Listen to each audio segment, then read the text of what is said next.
Hello guys, आज का हमारा जो क्लास है मतलब कार्बोनेटेड कंपाउंड का थर्ड पार्ट है आज का। लास्ट क्लास में मैंने आपको पढ़ाया था कि कैटनेशन होता है, कि कैटनेशन प्रॉपर्टी में बारे में पढ़ाया था। Alkane alkane alkene alkane alkene alkane के बारे में, अल्केन के बारे में पढ़ाया था। उसके हिसाब से कंपाउंड भी बनाया था, उनके नाम भी किए थे, नाम कैसे बनाते हैं वो भी बताया था। तो आज का हमारा तो थर्ड पार्ट है, उनमें पढ़ेंगे हम सब्स्टिट्यूशन रिएक्शन। सब्स्टिट्यूशन रिएक्शन क्या होता है ना? सब्स्टिट्यूट का मतलब क्या होता है कि किसी चीज़ को रिप्लेस करना, उसके जगह से हटा के उस दूसरी चीज़ को वहाँ पे बिठाना, इसका मतलब होता है सब्स्टिट्यूशन। तो कार्बोनेटेड कंपाउंड में इस तरह के कुछ रिएक्शन होते हैं जिनमें हम फंक्शनल ग्रुप के बारे में पढ़ेंगे। फंक्शनल ग्रुप क्या होता है कि फंक्शनल ग्रुप ये चीज़ होता है जो कि एक कंपाउंड की कैरेक्टरिस्टिक्स का मतलब कैरेक्टरिस्टिक्स का मैनेजर होता है, जिसको हम कैरेक्टरिस्टिक्स ऑफ अ कंपाउंड भी बोलते हैं, क्योंकि कौन सी कंपाउंड का प्रॉपर्टी क्या होगा यही डिसाइड करता है। फंक्शनल ग्रुप बोलते हैं इसको, ठीक है। ये बहुत ही इनका अहम हिस्सा निभाते हैं कंपाउंड का। जैसे कि हम बताऊँ, मैं एक सिंपल से एक टॉपिक एग्जाम्पल लेता हूँ आपका।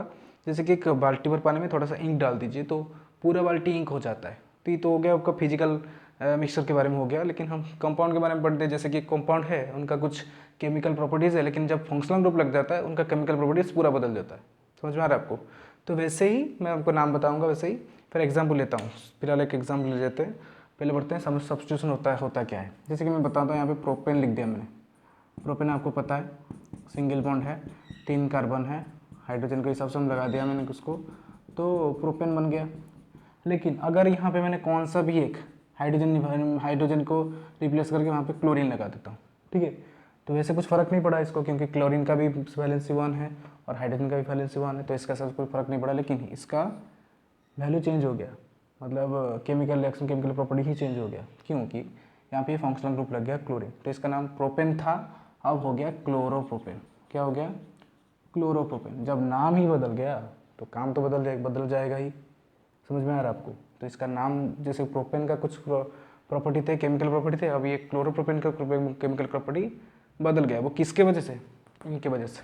यही है फंक्शनल ग्रुप, और इसके ही बोलते हैं हम सब्स्टिट्यूशन रिएक्शन, क्योंकि इसको सब्स्टिट्यूट किया गया किसके जगह में? हाइड्रोजन की जगह में क्लोरीन को, ठीक है। तो वैसे हम पढ़ेंगे फंक्शनल ग्रुप, आपके बुक में है फंक्शनल ग्रुप के बारे में। जैसे कि बहुत सारे, जैसे कि क्लोरीन हुआ, फ्लोरीन, जैसे कि क्लोरीन इसको बोलते हैं, इनका इसको सफिक्स में लगाया जाता है, सफिक्स में लगाया जाता है, जिसको इसको बोलते हैं क्लोरो। और ब्रोमीन है, बॉन्ड ब्रोमीन, इसको ब्रोमो कहा जाता है। और आयोडीन लगा तो इसका नाम हो जाता है आयोडो, ठीक है। वैसे बॉन्ड ओ एच है, इसका नाम है अल्कोहल होता है, अल्कोहल होता है इसका नाम। और इसका अब सफिक्स नेम होता है, इसको इन सबको प्रीफिक्स, इनका सबका प्रीफिक्स नेम होता है। इसको सब प्रीफिक्स क्या होता है कि एक मेन नाम के पीछे लगाते हैं, और सफिक्स वो होता है जो मेन नाम के बाद में लगाते हैं, ठीक है। तो इन सबको प्रीफिक्स में लगाते हैं। और जैसे अल्कोहल हुआ, अल्कोहल का सफिक्स नेम है ऑल, तो इसको सफिक्स में लगाते हैं, सफिक्स में, ठीक है। वैसे अल्डिहाइड है, CHO, बॉन्ड CHO, इसको बोलते हैं अल्डिहाइड, इसको लगाते हैं हम वही सफिक्स में, और इसका नाम होता है आल, इसका ऑल होता है, इसका आल हो जाता है। वैसे और है कि ketone group, bond C double bond O, bond C double bond O, ठीक है, तो इसको बोलते हैं कीटोन ग्रुप, कीटोन ग्रुप बोलते हैं। इसका भी सफिक्स नेम होता है ONE, ठीक है। और एक होता है, जैसे कि आपके टॉपिक में जितना है मैं उतना ही पढ़ा रहा हूँ आपको। दूसरा है बॉन्ड COOH, इसको बोलते हैं ओइक एसिड या फिर कार्बोक्सिलिक एसिड बोलते हैं इसको। क्या बोलते हैं?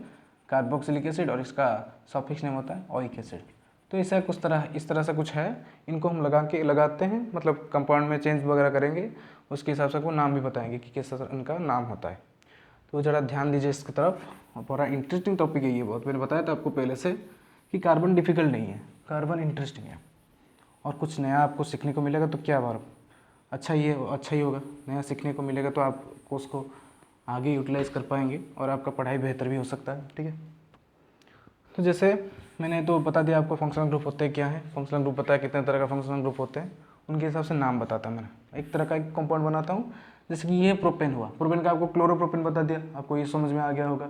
जैसे ब्रोमीन लगा दूंगा तो ब्रोमोप्रोपेन हो जाएगा, आयोडीन लगा दूंगा आयोडोप्रोपेन हो जाएगा। तो वैसे ही और भी लेते हैं, अल्कोहल के बारे में लिखते हैं, एक अल्कोहल के बारे में लेता हूँ मैं। वैसे ही लेता हूँ कार्बन का, आपको इसका डबल बॉन्ड भी हो सकता है, सिंगल बॉन्ड भी ले सकते, कोई फ़र्क नहीं पड़ता उसको, ठीक है। नाम लेकिन बदल जाएगा और प्रॉपर्टीज़ भी बदल जाएंगे, ठीक है। तो वैसे इसको मैंने ब्यूटेन लिया है, और यहाँ पे एक हाइड्रोजन रिप्लेस करके, यहाँ पे एक हाइड्रोजन रिप्लेस करके मैं यहाँ पे OH लगा देता हूँ, बॉन्ड OH। तो बॉन्ड OH तो आपको पता है अल्कोहल होता है, तो इसका नाम क्या था पहले, ब्यूटेन था। अब जब अल्कोहल लग गया तो उसके हिसाब से नाम भी चेंज हो जाएगा। तो ब्यूट सिंगल बॉन्ड है ANE और सफिक्स क्या है, फंक्शनल ग्रुप है, उसका सफिक्स नेम है ऑल, तो ब्यूटेनॉल। ठीक है, ब्यूटेन से ब्यूटानॉल हो गया। ठीक है, और ये मिट हो जाएगा, लग जाएगा ब्यूटानॉल, उसको सिंपली हम बोल सकते हैं ब्यूटानॉल बोल सकते हैं। ठीक है, तो ये सिंपली एक अल्केन ग्रुप था, सैचुरेटेड हाइड्रोकार्बन था। ब्यूटेन आपको पता है, सैचुरेटेड हाइड्रोकार्बन बताया था। सैचुरेटेड मतलब सिंगल बॉन्ड होता है और हाइड्रोकार्बन, उसको सैचुरेटेड बोलते हैं। डबल हुआ, ट्रिपल बॉन्ड हुआ तो अनसैचुरेटेड हो जाता है। तो वे सिंपली ये क्या था, एक सैचुरेटेड हाइड्रोकार्बन ऑफ ब्यूटेन। ठीक है, लेकिन जब फंक्शनल ग्रुप लग गया, ये पूरा का पूरा अल्कोहल बन गया। समझ में आया आपको समझ में आया, पूरा चेंज हो गया। तो मैंने बताया था कि फंक्शनल ग्रुप एक चीज़ होता है जो से पूरा कैरेक्टरिस्टिक्स ही बदल के रख देता है, और कैरेक्टरिस्टिक्स बदलेगा मतलब क्या, पूरा प्रॉपर्टी ही बदल देगा। ठीक है, नाम जैसे बदला उसके हिसाब से प्रॉपर्टी बदलेगा। जैसे ब्यूटानॉल है, प्रोपानॉल है, पेंटानॉल है, हेक्सानॉल है, ये सब अल्कल ग्रुप है। ठीक है, तो इसका काम हो गया। दूसरा और एक देखते हैं, अगर मैं इसी के जगह यही बॉन्ड OH मिटा के यहाँ पे हम COOH लगा देता हूँ, COOH, तो आपको पता है ये कार्बोक्सिल एसिड है। तो ये कार्बोक्सिल एसिड है तो इसका सफिक्स नाम क्या है, ओइक एसिड है। तो ये हो जाएगा क्या, ब्यूटानोइक एसिड। जैसे वो ब्यूटानॉल था, ये ब्यूटानोइक एसिड हो जाएगा। सिंपली बस इतना ही होता है। आपको नामकरण करना बहुत ईजी है, कुछ डिफिकल्ट नहीं है इसमें, बहुत सिंपल है। नाम बदलेगा, अगर फंक्शनल ग्रुप बदलेगा तो नाम ही बदलेगा। उसके और भी सारे प्रॉपर्टी है, मतलब नाम नेमिंग का, वो आपको आगे जाके पढ़ना पड़ेगा। जैसे कि आप 11वीं या 12वीं में जाएंगे, इनके नाम के बारे में और ज़्यादा जानकारी आपको मिलेगा। बस इतना ही है आपके 10th क्लास के लिए। वैसे अगर मैं यहाँ पे और भी चेंज करता हूँ, यहाँ पे का मतलब कार्बोक्सिल एसिड मिटा के यहाँ पे बॉन्ड CHO लगाता हूँ, तो ये क्या आपका अल्डिहाइड ग्रुप है, पता है आपको अल्डिहाइड ग्रुप है। तो वैसे इसका नाम क्या हो जाएगा, ब्यूटानॉल हो जाएगा, ब्यूटानॉल, क्योंकि आल है इसका सफिक्स नेम। समझ में आपको, तो ये सिंपली बहुत है, बहुत सिंपल चीज़ें होती हैं। इसका बोलते हैं हम सब्स्टिट्यूशन रिएक्शन, और फंक्शनल ग्रुप के हिसाब से बताया मैंने, क्योंकि सब्स्टिट्यूशन रिएक्शन के बेस में हमारा होता है फंक्शनल ग्रुप का। ठीक है, आपको फंक्शनल ग्रुप के बारे में पता चल गया, आपके बुक में डिटेल में है सब कुछ। ठीक है, और इसके बारे में आप नाम मतलब नेमिंग बार बार चेंज करके भी कर सकते हैं, आपको नेमिंग के बारे में मतलब प्रैक्टिस हो जाएगा। दूसरा हम पढ़ेंगे इसके बारे में और एक ज्ञान मतलब इंटरेस्टिंग चीज़ है जो होता है आपका कि होमोलोगस सीरीज। होमोलोगस सीरीज का मतलब क्या होता है, एक पैटर्न होता है। ठीक है, सीरीज, ठीक है, सीरीज मतलब एक पैटर्न होता है। तो होमोलोगस सीरीज क्या होता है, मैं बताता हूँ आपको। होमोलोगस सीरीज बताता हूँ आपको, ये बहुत भी एक इंपॉर्टेंट टॉपिक है आपके बुक का, होमोलोगस सीरीज। होमोलोगस सीरीज क्या होता है, ये वो ग्रुप ऑफ कंपाउंड्स होते हैं, हाइड्रोकार्बन्स होते हैं, मतलब कार्बन के कंपाउंड्स होते हैं, जिनमें हर एडजेसेंट मतलब पास का हर एडजेसेंट दो कार्बन कंपाउंड के बीच में बॉन्ड CH2 ग्रुप का डिफरेंस होता है, बॉन्ड CH2 ग्रुप का डिफरेंस होता है। ठीक है, जैसे मैं आपको बताता हूँ, अल्केन ग्रुप लेते हैं। अल्केन का पहला ग्रुप क्या है, पहले कंपाउंड का नाम है मीथेन जो कि CH4। ठीक है, दूसरा है इथेन, उसके पास का उसका नाम रहता है C2H6। तीसरा क्या होता है, प्रोपेन, C3H8, तो ये नाम हुआ। और उसके बाद होता है ब्यूटेन। ब्यूटेन का क्या होता है, C4H8 टू जा 8 + 2 C4H10। अल्केन का फॉर्मूला ये होता है ना, CnH2n+2 TnH2n+2। तो वैसे ही अगर हम दो एडजेसेंट ग्रुप ले सकते, मीथेन लेता हूँ और इथेन लेता हूँ, इनके बीच में गैप कितना देखिए, एक कार्बन का गैप है, एक कार्बन का डिफरेंस है और दो हाइड्रोजन का डिफरेंस है, हो गया। इनके बीच का गैप देखिए, इनके और इनके बीच में एक कार्बन का गैप है, यहाँ पे कार्बन 2 है, यहाँ पे कार्बन 3 है, यहाँ पे हाइड्रोजन 6 है, यहाँ पे हाइड्रोजन 8 है। तो एक कार्बन मतलब बॉन्ड CH2 ग्रुप का ही तो डिफरेंस हो रहा है हर एक के बीच में। तो ये जो एक पैटर्न बन रहा है, बॉन्ड CH2 कम बॉन्ड CH2 ज़्यादा, ये जो एक पैटर्न बनता रहता है, इसको ही बोलते हैं होमोलोगस सीरीज। वैसे भी और भी ले सकते हैं, जैसे कि हमारा बोला मैंने मिथानॉल बोला,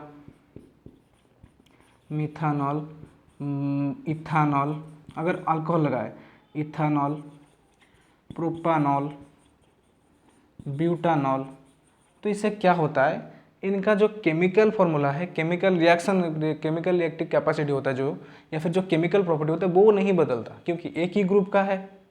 ठीक है, केमिकल प्रॉपर्टी नहीं बदलता, बल्कि इनका फिजिकल प्रॉपर्टी बढ़ जाता है, मतलब बदल जाता है। जैसे कि आपका, क्योंकि इसका मास तो बढ़ेगा कि नहीं, एक मतलब बॉन्ड CH2 ग्रुप ज़्यादा हो रहा है, हर एक के बीच में ऐड होते होते जा रहा है, तो इसके साथ मास भी बढ़ेगा।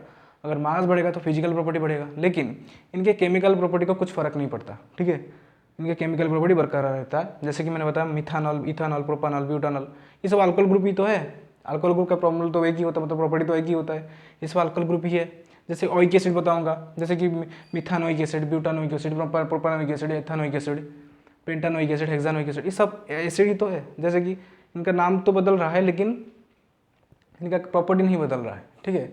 इनका सिर्फ एक मतलब सीरीज बदल रहा है, सीरीज बढ़ रहा है, इनका प्रॉपर्टी नहीं बदल रहा है, तो इनको हम बोलते हैं होमोलोगस सीरीज। होमोलोगस सीरीज में क्या होता है, हर एक कंपाउंड का सिर्फ केमिकल प्रॉपर्टी बदलता है, केमिकल प्रॉपर्टी बरकरार रहता है, सिर्फ फिजिकल प्रॉपर्टी बढ़ता है। और यही ध्यान रखना है आपको, हर एक होमोलोगस सीरीज में हर एक मतलब हर दो एडजेसेंट मतलब पास का, हर एक एडजेसेंट कंपाउंड के बीच में बॉन्ड CH2 ग्रुप का गैप रहता है, और उन्हीं को हम बोलेंगे होमोलोगस सीरीज, ठीक है। और इन होमोलोगस सीरीज में आपका क्या बरकरार रहता है, केमिकल प्रॉपर्टी वो सेम रहता है, कुछ नहीं बदलता उसमें, लेकिन आपका फिजिकल प्रॉपर्टी बढ़ जाता है। और उसका रीजन में बताया था आपको, रीजन में बताया मैंने आपको कि बॉन्ड CH2 ग्रुप बढ़ता है। बॉन्ड CH2 के हिसाब से मास भी तो बढ़ेगा इसका, कि नहीं। अगर इसके मास से इसके मास ज़्यादा है, इसके मास से इसके मास ज़्यादा होगा, तो मास भी बढ़ रहा है, तो मास बढ़ेगा तो मतलब साइज बढ़ेगा, और साइज बढ़ेगा तो इसके हिसाब से उनका बॉइलिंग पॉइंट ये सब वो बढ़ेगा कि नहीं, बॉइलिंग पॉइंट और फ्रीजिंग पॉइंट वगैरह सब कुछ बढ़ेगा, क्योंकि इसके हिसाब से मास भी बढ़ रहा है कि नहीं। तो इनको हम बोलते हैं होमोलोगस सीरीज। आशा करता हूँ आपका ये चैप्टर मतलब यहाँ तक आपको कंप्लीट हो गया होगा। अब आगे हम पढ़ेंगे एडिशन रिएक्शन के बारे में, और वो और डिटर्जेंट है और वो थोड़े सा चीज़ है हम पढ़ लेंगे, और